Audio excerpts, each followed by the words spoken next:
Unknowingly and unscripted, I am taking a road trip to Chico, California to visit the grave of family members at the Chico Cemetery.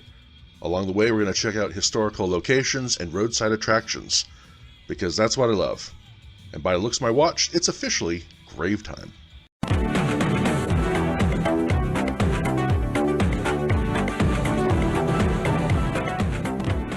Alright, the day that I filmed this video was on Saturday, July 19th, 2025. It was about 101 that day in Chico, California. Along the way, driving northbound on Highway 99, I stopped at different historical and interesting roadside attractions, and the first thing that caught my eye was a place called Hock Farms.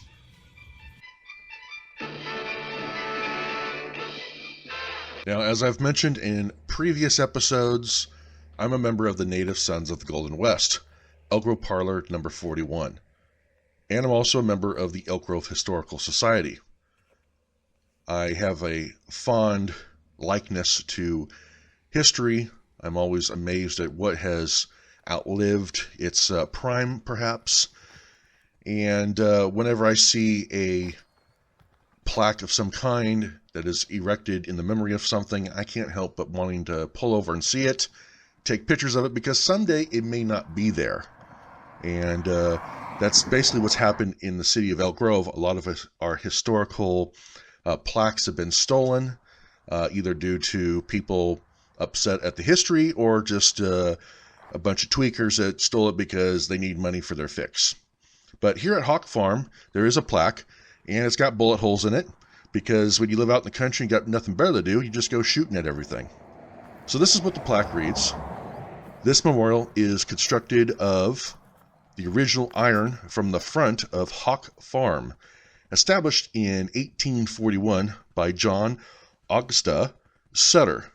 Being the first white settlement in Sutter County, the front and farm buildings were located on the banks of the Feather River opposite to this point, erected by Sutter and Yuba Bi-County Federation of Women's Club, 1927. Now would be a good time to plug my Instagram account, which is @grave_time. There you can see me post videos and pictures in real time from my travels, such as this. It's funny how the first 5 minutes I was here, there was no one out here. I was out in the boondocks here, got orchards all around me, and now I got all these just cars just driving by me, honking at me and all that stuff. But hey, I'm no celebrity. I'm just Joe Blow here, exploring on a beautiful Saturday, a hot day as well. I'm sweating bullets here, but not as bad as I was sweating bullets in Chicago, Illinois. Woo, doggies. Anyway, now I'm here at Hock Farm, established in 1841 by John Sutter, the same guy who started Sutter's Fort and Sutter's Mill. And just heading north to Chico, go check out the cemetery out there. I have a cousin buried out there and some family I want to stop by and visit. And I also had a weird dream last night about Chico. Couldn't tell you the details because I don't really remember. I just feel like I'm on this pilgrimage to Chico. Stay tuned.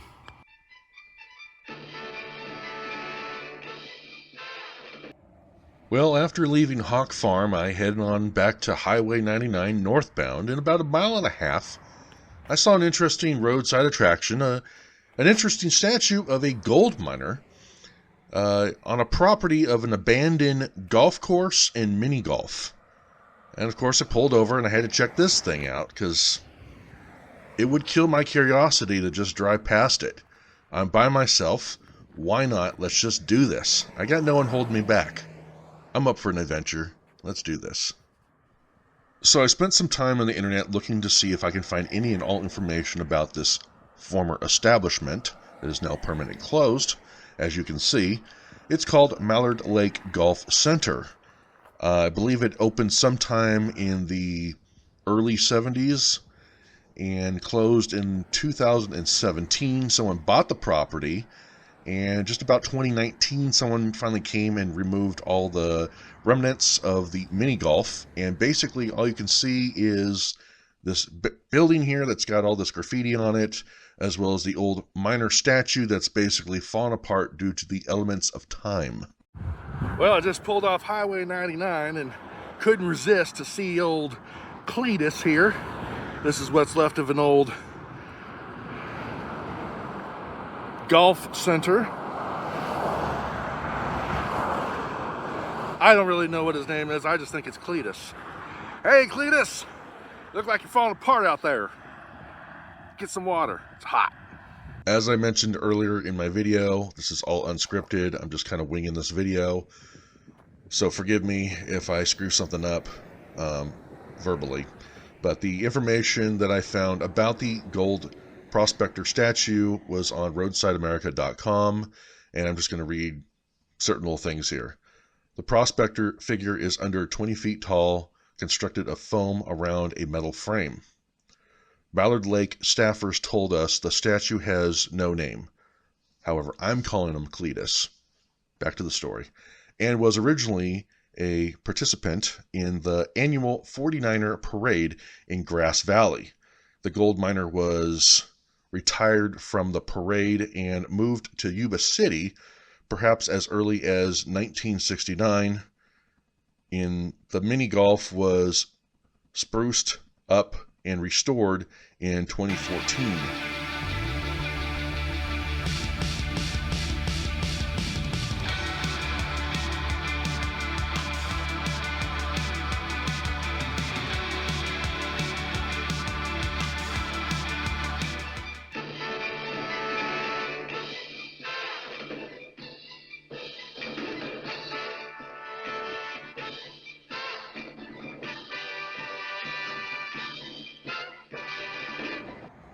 Continuing to head north on 99, before getting to Chico, I stopped in Live Oak, California, and went to pay a visit to Penny Candy Store, which I hadn't been to in probably close to a decade, and just wanted to check it out and see what they had to offer. I had a little bit of a sweet tooth, and decided to take a walk around and see what they had.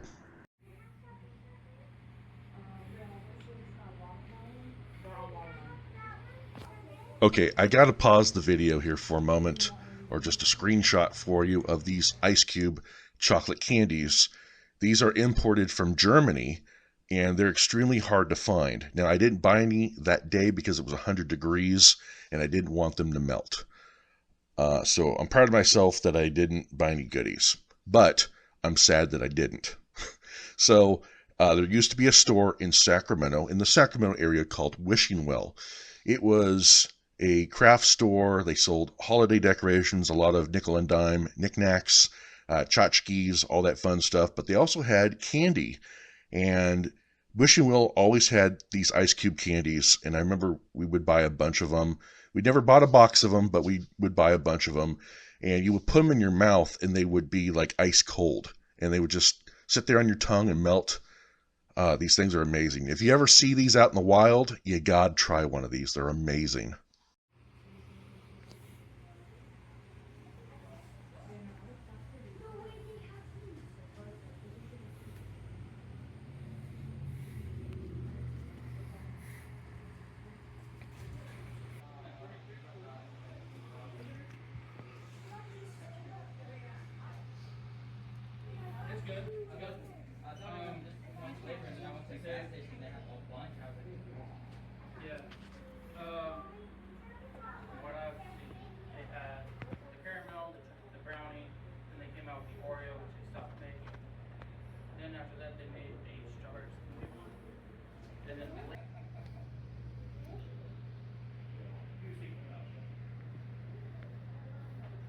My only purchase from the candy shop was this can of Ruby Red Squirt, which quenched my thirst, however, just kept me more dehydrated, which was not part of my plan.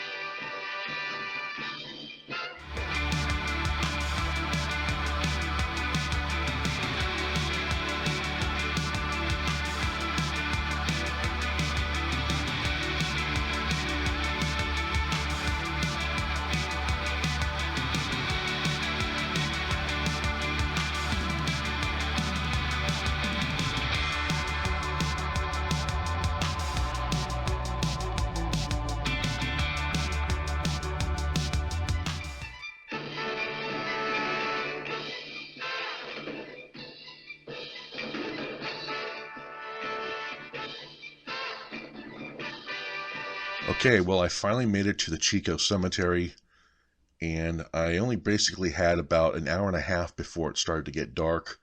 And something unusual, which typically doesn't happen when I go to a cemetery, is as soon as I drove onto the property, I began to cry. I kind of dissociate death with cemeteries. They're kind of more of a, for me, they're like an outdoor museum. They're a place of adventure. They're a place to sightsee. It's one with nature. You get to see the artwork on the tombstones. You read the scriptures on the tombstones, and you become, it's almost like being at church. You become one with God. You have this almost like, I don't know, this religious experience, the spiritual experience. I don't know how to explain it. This is my atmosphere, and it's different when you go to visit a cemetery. For me, and I have family buried there, now the mourning side of it comes up. But I hadn't been to the cemetery since my cousin Julie had passed away. And it's one of the main reasons why I came to the cemetery, was because it had been so long, and for some unspoken reason and to some weird dream I had the night before, I felt like I had to be here. And even through doing this video, I'm still kind of clueless to why I had to be here, but it had to be done. And the fact that I had a Saturday free, like, why not? So as I'm wiping away my tears and trying to enjoy the moment of the cemetery and the beauty behind it, and the fact that for the most part it was empty, which is great for even better exploring because there's no one there to bother you. Well, I finally made it to the Chico Cemetery here in Chico, California. And immediately as I drove into the cemetery, I just started crying. And I don't know why. But I do have a cousin that's buried here, and I have an aunt and uncle. And I haven't been here in 4 years. Anyway, it's beautiful out here. It's dead quiet. No pun intended, but it is very quiet. There's a squirrel up in a tree that's chirping. But over there you got John Bidwell. And then over there is the Civil War section for the Union soldiers. Behind me is my cousin's grave, Julie. Rest in peace. I love you. So apparently I had met my cousin Julie when I was younger a couple times, maybe 3 times. I don't know. I don't remember meeting her at all.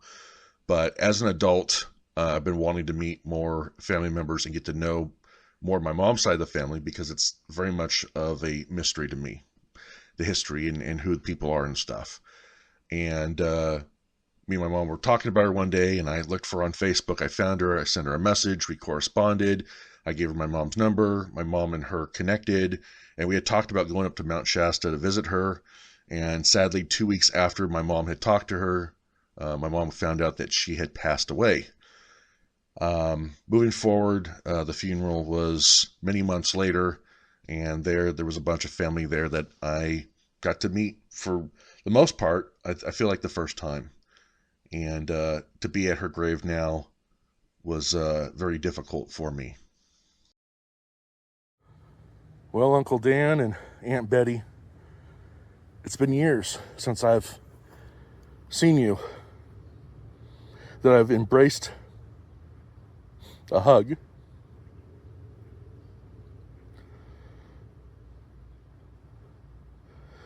I remember hearing how close you both passed.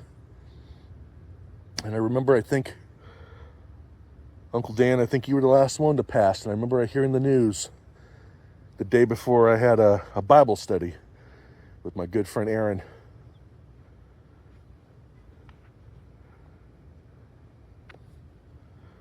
I remember going to you guys' house with Papa Hank and all the dogs. Way too many dogs that need to be with someone. And we'd stop at your house there in downtown Chico. Sometimes I'd go in the backyard and see the plants, see all the fruit trees, have a nice ice cold glass of water. Sometimes I'd take a stroll down the street to the Army Navy store on the corner. walk around in there, think about all the cool things I could have that I couldn't have because I didn't have the money for it. I remember the one time Papa Hank took us out there, and it was, my brother Robert was with me and my cousin Dan. That was a that was a funny trip. But I remember the last time I saw you guys. It was me, my brother Robert, and my mom. We went to go visit y'all. And that night we stayed the night, and we were looking at movies to watch, and I came across a VHS tape about UFOs. And there's a creepy picture of a gray alien on the front. Gotta be careful with those grays. Can't be trusted. But I remember watching that thing, and man, those images, those still frame images of gray extraterrestrials, otherwise known as the Greys, haunted me. I remember that night I had nightmares. Here I am, 27 years later, interested in UFOs, extraterrestrials, Bigfoot, hanging out in a cemetery talking to myself, but reminiscing about both of you, who I love and miss. I can't wait for that day when that trumpet sounds and it's my time to reconnect with my loved ones in the glorious realms of heaven. Thanks to my faith and love in Jesus, I look forward to it. And I look forward to seeing you both, as well as Cousin Julie and all my loved ones, by the grace of God. I love you, I miss you, and I forever have the memories. After saying my final goodbyes privately to Uncle Dan, Aunt Betty, and Cousin Julie, I moseyed on over to the Bidwell gravesite to visit General John Bidwell and his wife Annie. Now, I don't know too much about them, so I'm just going to tell you the very little that I do know. Annie was a teacher. She was really into supporting and helping orphans, and she was a huge advocate for women having the right to vote. Now, General John Bidwell was a staunch Democrat. However, he was very outspoken about his dislike towards his party's support for the Confederacy and slavery. And for that, he became an honorable member of the Grand Army of the Republic, which is interesting because the Grand Army of the Republic, in order to join this fraternal organization, number one, you had to serve for the Union. You had to be enlisted in the Union. You had to fight for the North.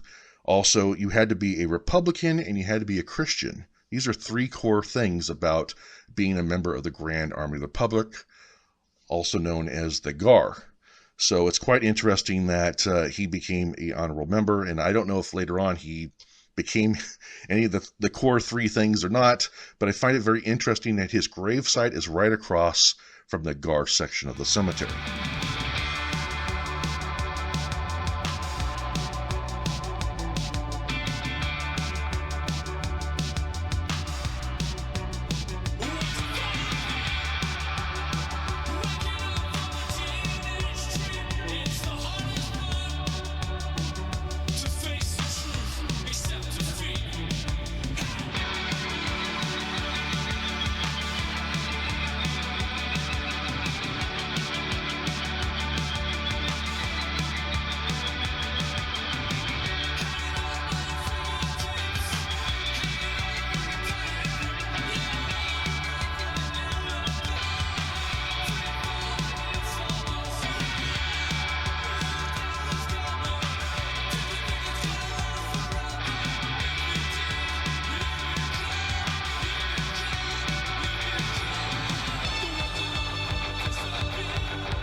After my time at the Chico Cemetery, I tried to find my aunt and uncle's house.